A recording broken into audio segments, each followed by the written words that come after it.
500.000 frank.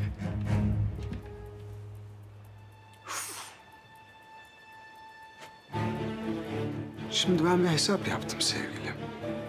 Benim yanan depo ve mallar 500.000 frank. Bir de malum haliniz. Orada benim can efşanlarım öldüler. Onların bir ailesi var. Onların ailesi için de 100.000 frank. Paşam, böyle konuşmamıştık. Konuşuyoruz ya sevgilim. Konuşuyoruz. Lakin buna ben karar veremem. Peki. Kızıl, gemiden malları indir. Ha, yak. Paşam,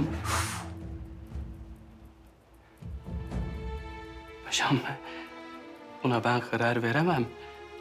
Lakin bu küçük ayrıntıyı halledebilirim. Ala, Şıkmanol. Ala.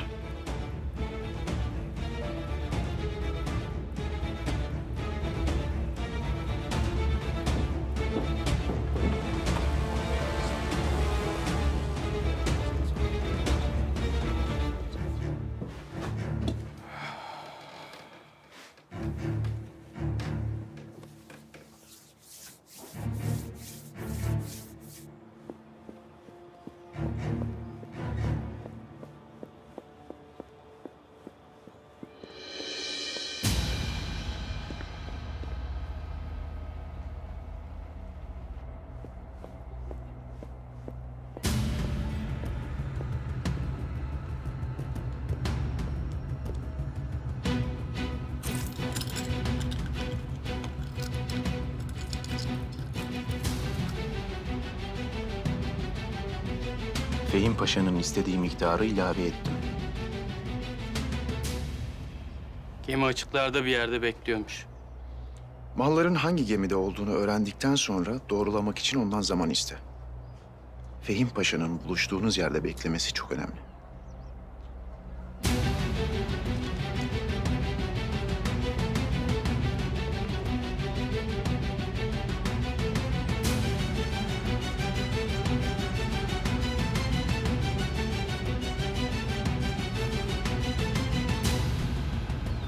Luka.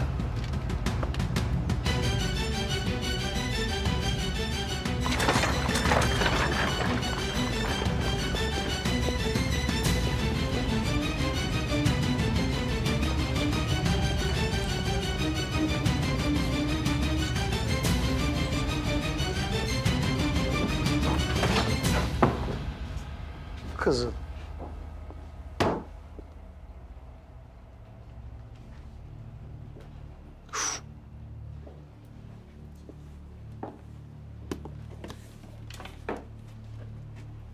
Gemi nerede?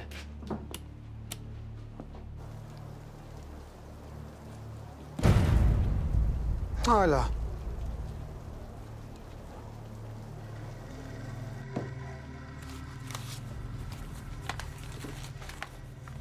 Karaköy açıklarında.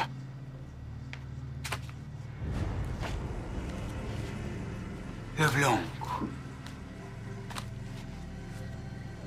Fransız bayrakları.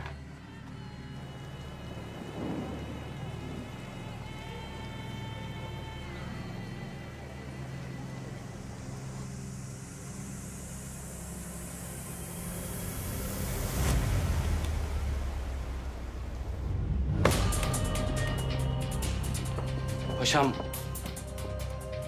lakin geminin yerini doğrulamam için bana birazcık zaman lazım.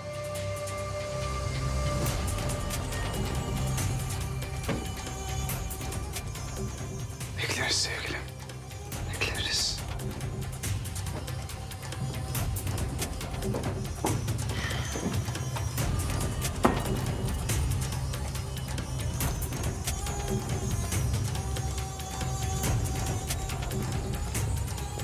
Payitaht iyiydi. Lübnan'da sıkılacağız. Merak etme. Buralarda senin olacak vakti gelince. Siz burada bekleyin. Ben geliyorum.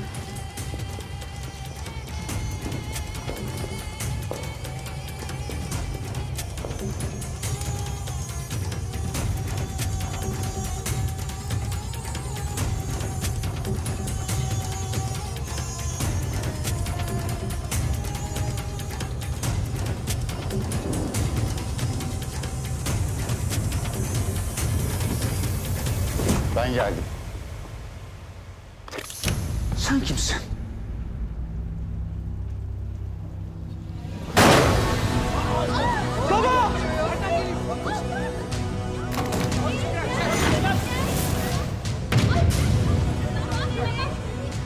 Her daim doğru yol üzerinde olmak lazım.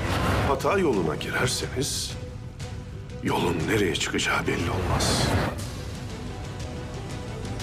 Bu işte bir iş var. Çık, çık.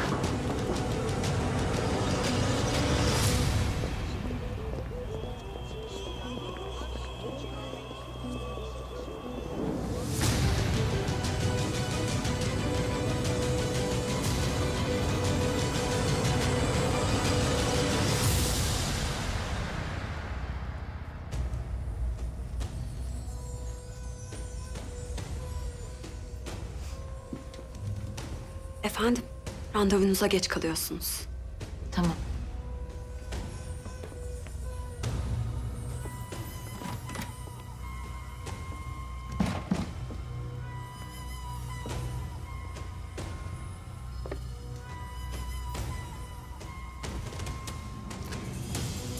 Mustafa Efendi için fazla değil mi bu şıklık? Randevuyu sarayda verdi. Aksi olsa da ona saygım var. Arkeolog olarak kıskandığım bir meslektaşım kendisi. Randevunun sarayda olması seni korkutmuyor mu? Korku kusursuz bir planın en önemli parçasıdır. Seni diri tutar ve hata yapmaktan alıkoyar. Randevunun önüne geçmek istemezdim. Ama sana da büyük bir sürprizim var sarayda.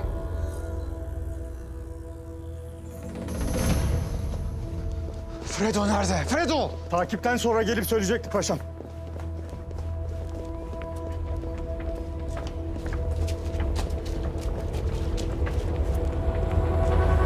İşi hallettik. Oradalar.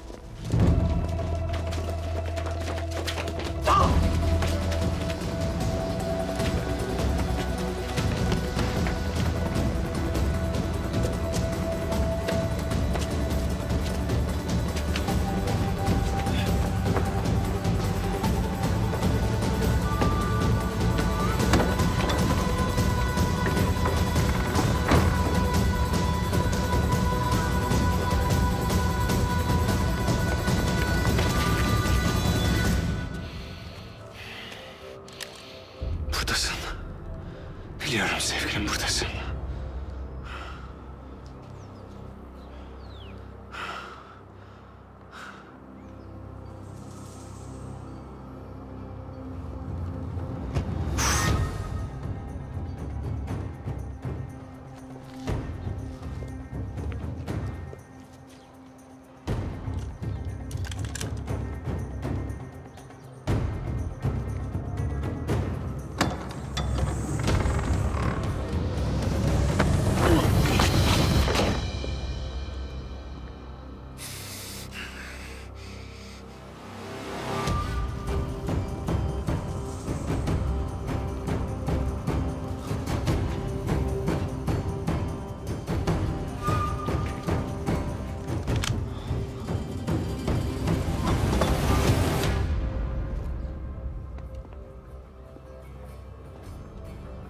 Paşam kimse yok.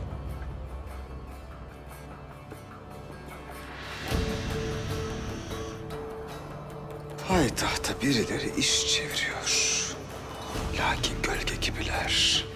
Karanlığın içinde de gölgeyi seçebilirsen.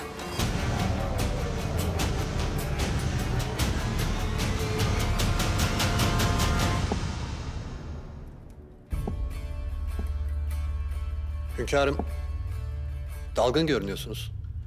Düşünüyorum Mustafa Efendi. Düşünüyorum.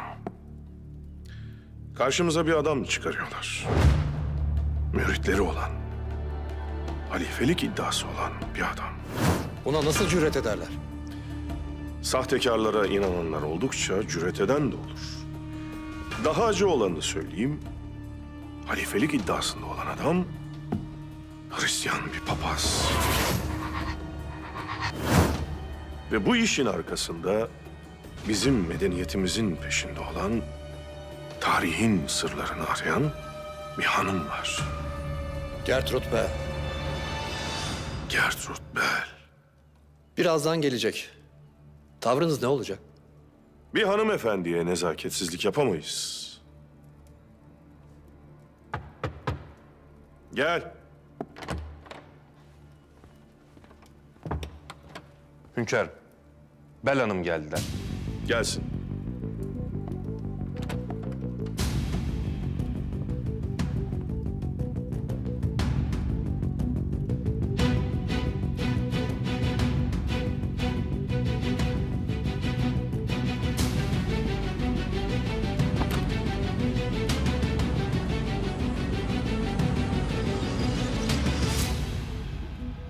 Hoş geldiniz hanımefendi.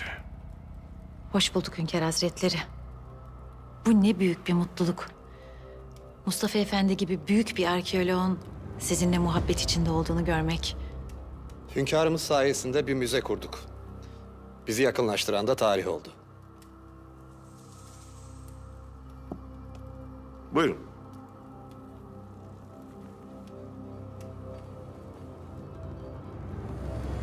Kazı çalışmalarınızı Mustafa Efendi ile beraber yapabileceğinizi düşünüyorum. Şu Tahsin Paşa'nın size vermiş olduğu izin vesikası yanınızda mı?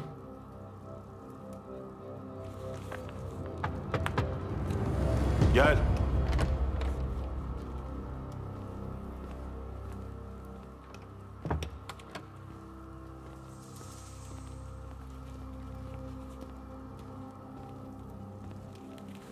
Hünkârım, saraya isimsiz bir zarf bırakmışlar. İçinden bunlar çıktı.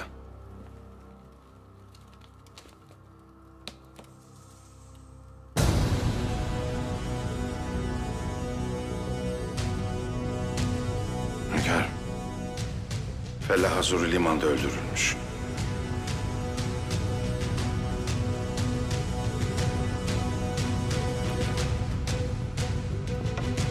Fehim Paşa.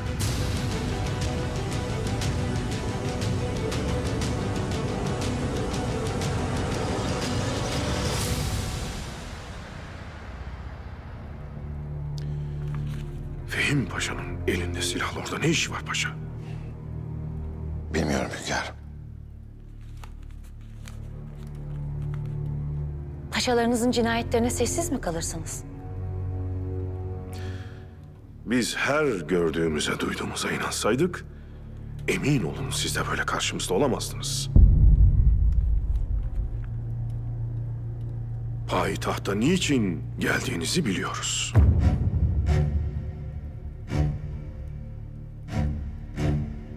Osmanlı topraklarındaki eski eserlerin hepsiyle alakadar olmak istiyor musunuz? Tek emelim bu Hünkâr Hazretleri. Mustafa Efendi ile beraber Osmanlı mıntıkası içerisindeki her eseri inceleme izni vereceğiz size. Çok teşekkür ederim, çok sevindim. Lakin şartımız Mustafa Efendi ile beraber çalışmanızdır. Medeniyetimizin izlerini sürmenize muhakkak yardımcı olacaktır. Mustafa Efendi Osmanlı'yı benden daha iyi tanıyor. Tam istediğim gibi bir çalışma olacak bu. Eski eserlerin ve medeniyetin kıymetini bilen bir padişah ve işini çok iyi yapan bir arkeolog. Bundan daha iyi bir teklif olamazdı. Âlâ. O halde neler yapacağınızı konuşmaya başlayabilirsiniz. Teşekkür ederim.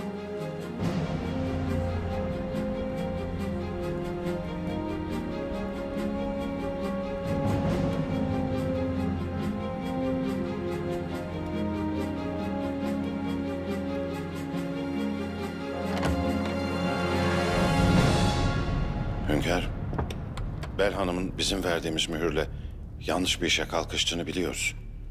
Ona neden izin verdik? Bizim değil, sizin verdiğiniz mühürle paşa. Ayrıca ben Bel Hanım'ın kötü biri olduğunu düşünmüyorum. Sizin yaptırmanız gereken tahkikatı biz yaptırdık Bel Hanım hakkında. Oxford'da tarih okuyan ilk kadın. Zengin bir aileden gelmesine rağmen kendisini gezmeye ve medeniyetleri tanımaya adamış. Hünkârım, peki Bel Hanım bütün bu meşakkatlere niye katlanır? Sadece doğuyu gezmek için mi? Aşiretlerin arasına girmek, dağlarda ve çöllerde gezinebilmek için arkasında bir güç olması gerekir. İngiliz hariciyesi de bu gücü sağlıyor. Bel Hanım da inandıklarının peşinden gidiyor. Niye inanıyor ki? Kendince Doğu milletlerinin geri kalmışlığına ve onların da medeni olabileceğine. Halbuki Doğu'yu tanıyınca meselenin hiç de onun bildiği gibi olmadığını öğrenecek. Hünkârım, bu kadına biz niçin izin veriyoruz? Maksadımız ne? Bizim iki hedefimiz var paşa. Birincisi, Bel Hanım'a Doğu medeniyetinin büyüklüğünü tanıtacağız. İkincisi de İngiliz hariciyesinin Bel Hanım üzerinden Arap aşiretleri hakkında yaptığı tertipleri öğreneceğiz. İngiliz hariciyesiyle işbirliği yapan zayıf karakterli aşiretleri öğreneceğiz. Yani bir nevi Bel Hanım bize yol gösterecek. Öyle paşa. Batılılarla anlaşma niyeti olan Arap aşiretlerini bileceğiz ki onlara bizimle ayrıları gayrıları olmadığını anlatabilelim. İnşallah hünkârım, inşallah.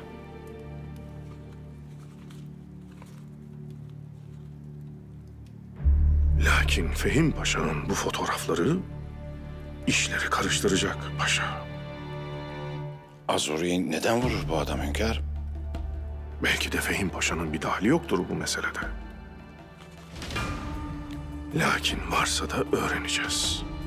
Bu fotoğraflar gazetelere düşerse bir paşamızın işlediği cinayet bizden bilinir. Bana derhal Fehim Paşa'yı çağırınız. Emredersiniz hünkârım.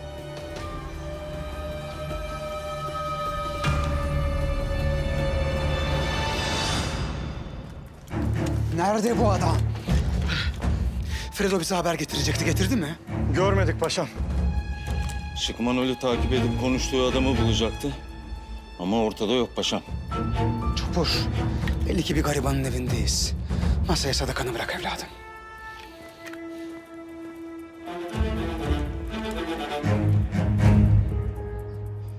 Birileri bizimle oyun oynuyor paşam.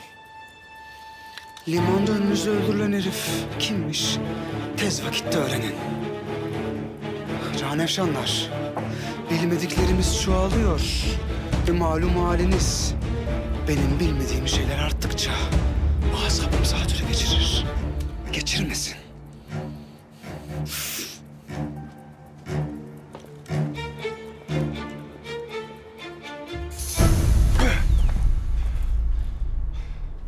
Beni kurtardığın için teşekkür ederim kardeşim.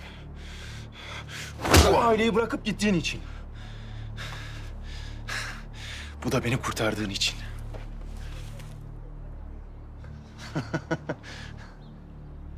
Abine böyle davranmak ailemizin terbiyesine yakışmıyor Fredo. Şıkmelor'un yanında ne işin var? Asıl senin ne işin vardı orada? Fehim Paşa namında birine çalışıyorum ben. Uşaklık yapıyorsun. Anlaşılan sen de başka birine uşaklık yapıyorsun. Hala acıyı hissetmiyorsun ha? Sadece ruhumdakileri. Ah genç Fredo. Tam bir Türk'e benzemişsin. Bizim annemiz Türk'tü. Sen benden daha çok anneme benziyorsun. Neden kaçtın? Neden geldin? Seni tekrar aileye kabul etmeye. Benim ailem burası. Fehim Paşa kardeşten farksız. Casa Nostra'ya göre bir aile üyesinin başka bir ailesi olmaz Fredo. Sen Casa Nostra yemini ettin. Şimdi bir Sicilyalı olduğunu hatırla ve bu saçmalıkları bırak. Payitahtta bir düzen kurdum.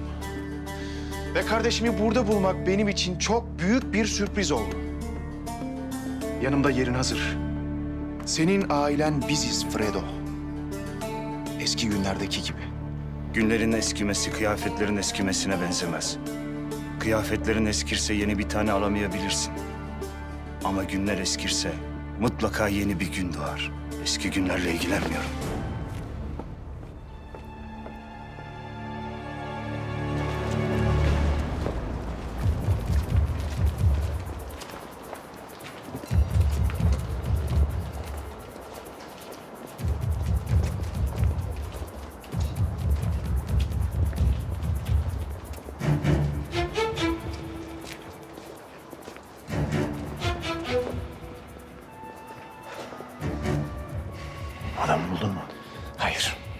gözden kaçırdım.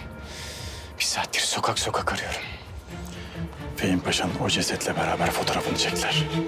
Fotoğrafı çekeni bulmalıyız Söğütlü. Anlaşılan o ki bir tuzak var. Fotoğrafı çektiklerine göre tap ettireceklerdir. Buralarda 3 tane fotoğrafçı var.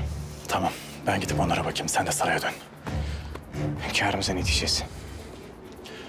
Ne olduysa onu diyeceksin Söğütlü. Fehim Paşa gemideki afyonu sattı. Hünkârımız bilmeli. Yoksa mesulü biz oluruz. Hadi.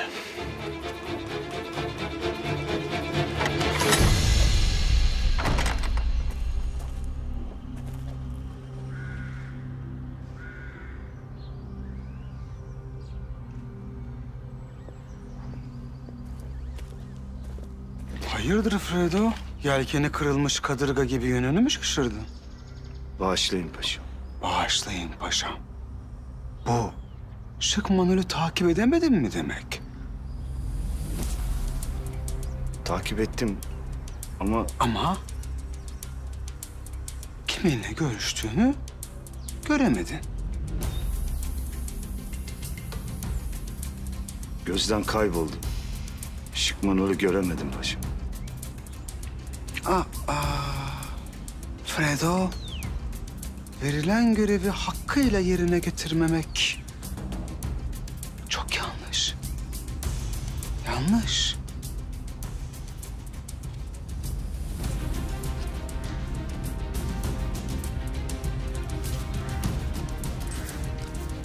Bunu sana hiç yakıştıramadım.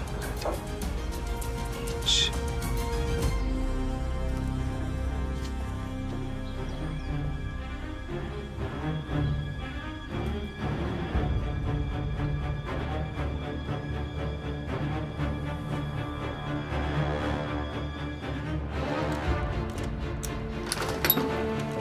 Çık dışarı. Çık, çık, çık. Çıkın dedim. Ver fotoğrafı.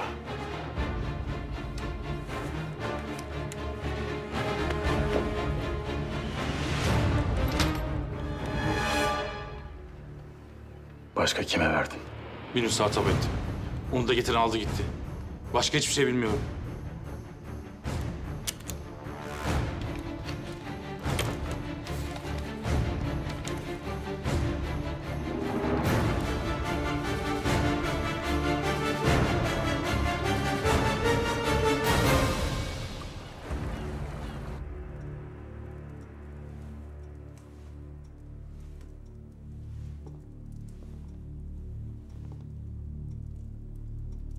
Bu topraklarda bütün hikayeler ölümle bitiyor.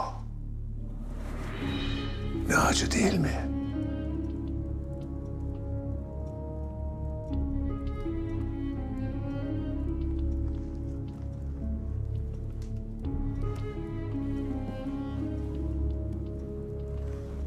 Benim son istediğim şey ölümdü Parvus. Ve karşıma çıkan ilk şey oldu. Azuri ölümü hak edecek ne yaptı? Abdülhamid'in karşısına geçti. Bu yetmez mi? Gayet medeni bir adam. Temiz ve şık kıyafetleri, kibar konuşmasıyla tam bir beyefendi gibi görünüyor Abdülhamid. Bütün bunların bir maske olduğu ve arkasında bir vahşeti sakladığına insan zor inanıyor. Ama netice ortada. Abdülhamid'in paşası sırf muhalif olduğu için öldürdü Azuri'yi. Azuri'nin öldürüldüğünü Abdülhamid'in yanında duyduğumda haykırasım geldi. Sen katilsin diye bağırasım geldi. O adamın bir çocuğu vardı. İstikbale, güzel günlere inanıyordu. Hür insanların olduğu, kendi hayatlarını güzelleştirme gücünü yine kendinden alan bir millete inanıyordu. Biz inandırmıştık onu buna. Coğrafyanın, nehirlerin, ağaçların, çöllerin önce insanları değiştireceğine, mesut edeceğine, sonra o insanların aşka ve istikbale inanarak yaşayabileceğine biz inandırmıştık. Bunlar kötü mü diye haykırmak geldi içimden. Abdülhamid'in yüzüne bunu haykırsaydın. Yapamadım. Korktun. Korkmadım. Abdülhamid'in bu haber karşısındaki tavırları beni çok düşündürdü. Sanki bu hadiseye benim kadar o da şaşırmıştı. Yapma ama be. Sonra bunu benim yaptırmış olduğumu düşündün. Çünkü sen de barbarlığın yasalarına yemin etmiş birisin. Abdülhamit'le farkın olduğunu düşünmüyorum. O fotoğrafı sultanın yanında görmüşsün. Fehim Paşa, Azuri'nin katili olarak dikiliyor. Ve Azuri'nin cesedi yerde, kanlar içinde. Şimdi kalkıp onu benim öldürmüş olabileceğimi söylüyorsun. Sen barbar bir millete medeniyet getirmek için burada değil misin?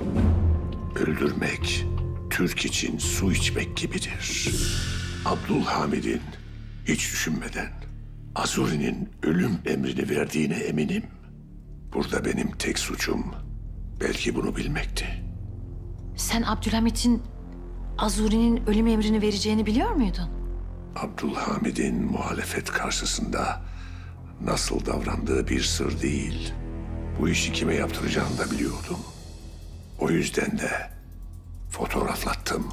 Engel olmak varken sen ölümü resmettin. Engelleyemezdim. Azuri öyle ya da böyle ölecekti.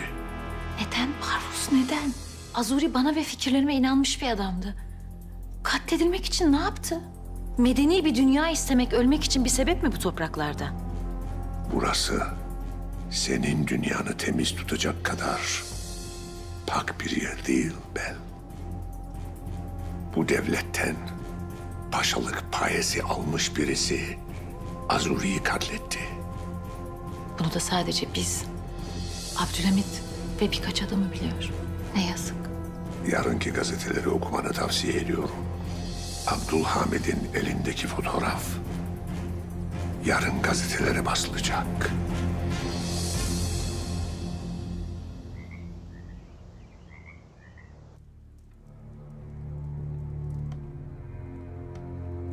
Fehim Paşa'mızın ona imha etmesini söylediğimiz Afyon'u sattığını söylüyorsun.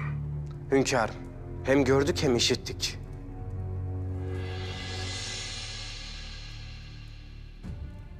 Yani gördüm. Evladım, bu getirdiğin havadis ihanete eştir. Neticesi can yakar. Sadece ben değil, Meyit Efendi de gördü. Meyit Efendi? Fehim Paşa'ya haber salındı mı? Salık verdik hünkâr. Fehim Paşa ne yapmaya çalışıyor?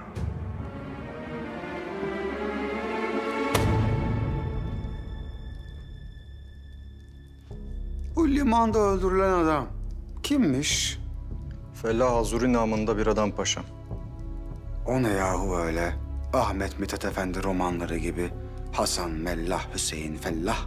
Paşam, tövbe estağfurullah. Bu adam halifeliğini ilan edecekmiş. Ha, o vakit iyi olmuş. Zira biz sadece bir tane halife biliriz. O da Sahip Karan Efendimiz Abdülhamit Han Hazretleridir. Lakin bu adam niçin bizim önümüzde öldürüldü? Bu adamı kim öldürdü? Şıkmanol kiminle çalışıyor? Ve bu herif bizim elimizden nasıl kaçtı? Bize kalan sualler de bunlar. Tek kazancımız para paşam. Parayı yakınız. Hayrola beyler? Afyon parasını mı yemeyi düşünürsünüz? Sakın. Yaktığınız ateşte ısınmayın bile. Haram. Haram.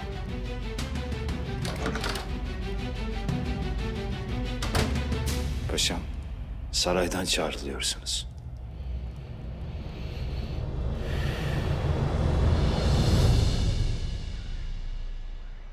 Mahmut, müjdemi isterim.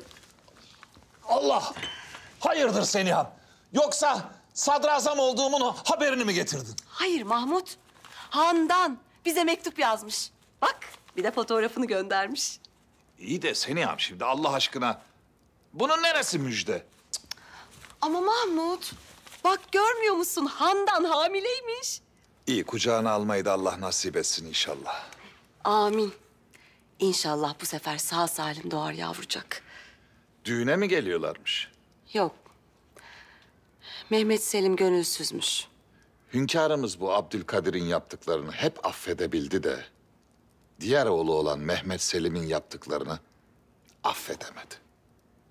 Ona herkesten çok kıymet veriyordu da ondan.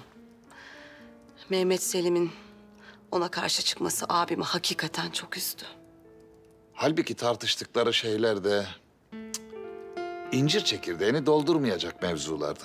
Öyle de bu vaziyet Bidar kadınla Abdülkadir'in işine yaradı. Ateş iyice körüklediler. Bak netice ortada. Mehmet Selim sarayı bırakıp gitti Büyükada'ya yerleşti.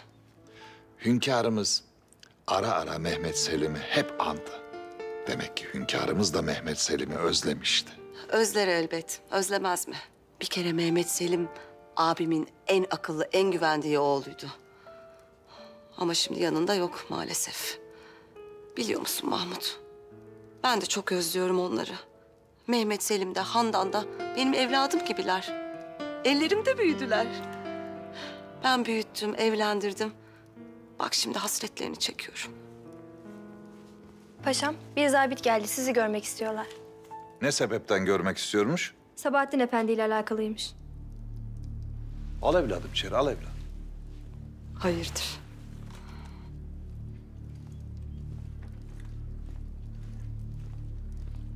Evladım senin ne alakan varmış Sebahattin Efendi ile? Paşam, Sebahattin Efendi karakolumuzda. Ona haber vermeye geldim. Ne diyorsun? Karakolda mı? Sabahattin'in ne işi var karakolda? Tutuklu, vukuatlı bir kavgaya karışmış.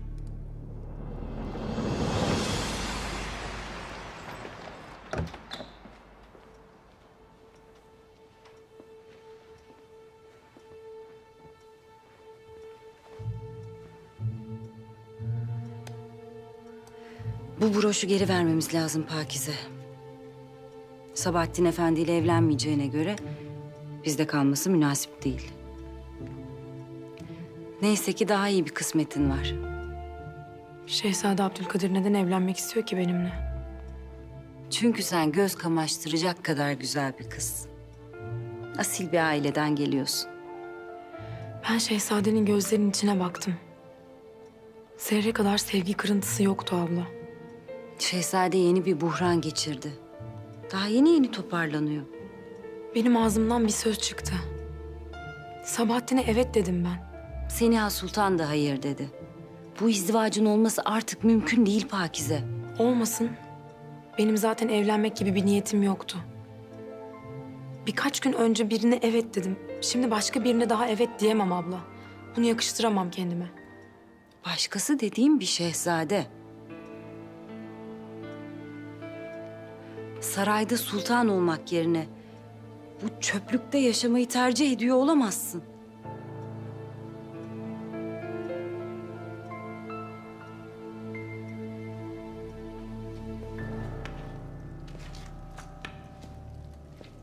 Zabit, aç oğlum bunu aç. Sabahattin, oğlum iyi misin evladım? Açın bu kapıyı da açın. Çıkarın evladımı dışarı. Çıkaramayız paşam. Hakkında şikayet var. Kim nasıl? Neden şikayet etmiş benim evladımı? Validem, pederim, sakin olun. Velveleye lüzum yok. Nasıl sakin olalım oğlum? Neden buradasın? Ne oldu? Yolda dururken adamın biri geldi. Önce çarptı, sonra da ters konuştu. Vay alçak vay. Sen de ona çarpsaydın. Ben de öyle yaptım zaten pederim. Bana saldırınca karşılığını verdim. Yahu sen niye muhatap oluyorsun? Dönüp gitseydin ya. Niyetleri buydu validem. Gitmeye kalksaydım da peşimden geleceklerdi. Biri kavga edecek, öteki de yalancı şahitlikle beni kabahatli çıkaracaktı. Sen merak etme Sebahattin. Ben onları bulur konuşurum. Şikayetlerini geri almalarını sağlarım. Pederim, onlara bu vazifeyi veren başka biriydi. Ne yani? Sana sataşmaları için biri vazife mi verdi diyorsun? Kim? Abdülkadir.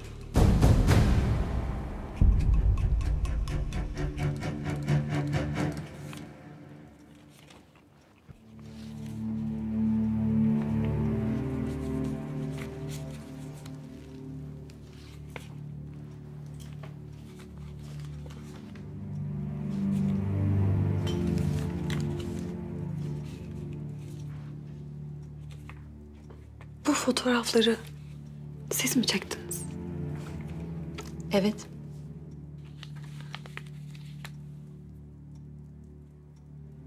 İnsan medeniyetini ve tarihini kaza kaza. Yonta yonta çıkartır Esma. Ama bu kaba saba işleri çok nazik yapmalısın. Gerçekten üzeri toprakla kapanmış. Binlerce yıllık eşyaları merak ettiğiniz için mi buradasınız? Medeniyet dediğiniz şey toprağı kazmakla bulunur mu? Bu evin ustası önce toprağı temizledi. Ardından temel çukurlarını kazdı. Sonra mozaiklerle zemini döşedi. Duvarları örüp üstünü bir çatıyla kapadı. Ustanın karısı için yaptığı cebinden düşen bir yüzük evin temelinde kaldı. İşte medeniyet dediğimiz şey o ustanın yüzüğünde ve hikayesinde saklı. Medeniyet biriktirmektir Esma. 1000 yılları biriktirmektir. Kazarak o medeniyetleri gün yüzüne çıkarmalıyız. Avrupa'nın ulaştığı ileri medeniyetle Orta Doğu'nun tarihi medeniyetini birleştirip hayalimdeki devletleri kuracağım. Kendinden bir haber milletlere kim olduklarını hatırlatacağım. Her insan iyi ve medeni yaşamak ediyor. İlk önce de bu coğrafyanın insanları. Araplar. Bunun için Arap şeyhlerinin çocuklarını ikna edebilecek misiniz? Göreceğiz. Eğer nerede okuduklarını ve kim olduklarını bulursan. Affedin efendim.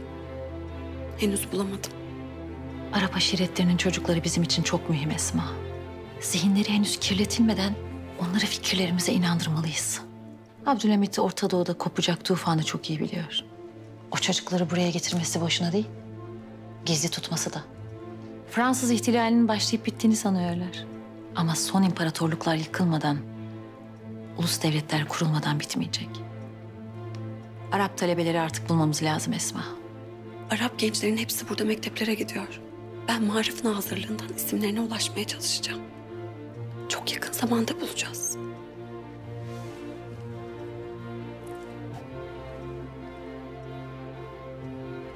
Bu işi çok gizli yapmalıyız Esma.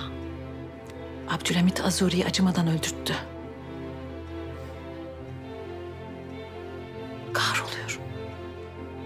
Eğer bu gençler benim fikirlerimi dinleyip inansalar ve Abdülhamit de yine onların karşısına fikirle çıksa, onları ikna etse mesele yok.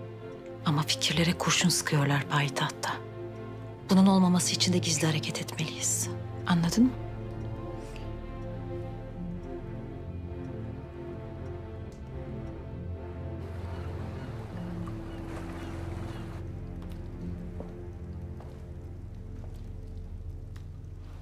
Lucatesso, sadakati bana olan yüzlercesinden biri.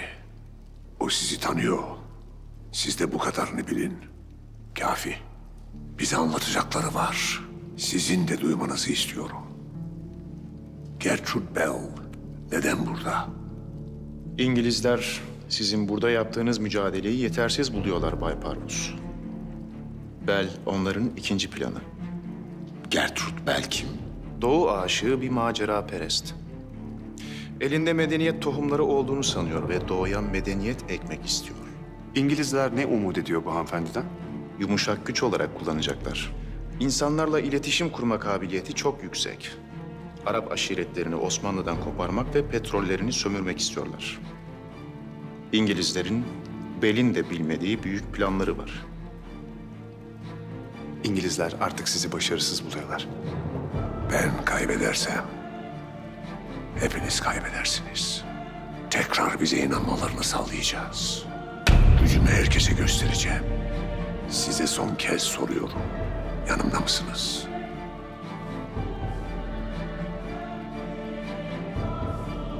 O halde zaferiniz kutlu olsun.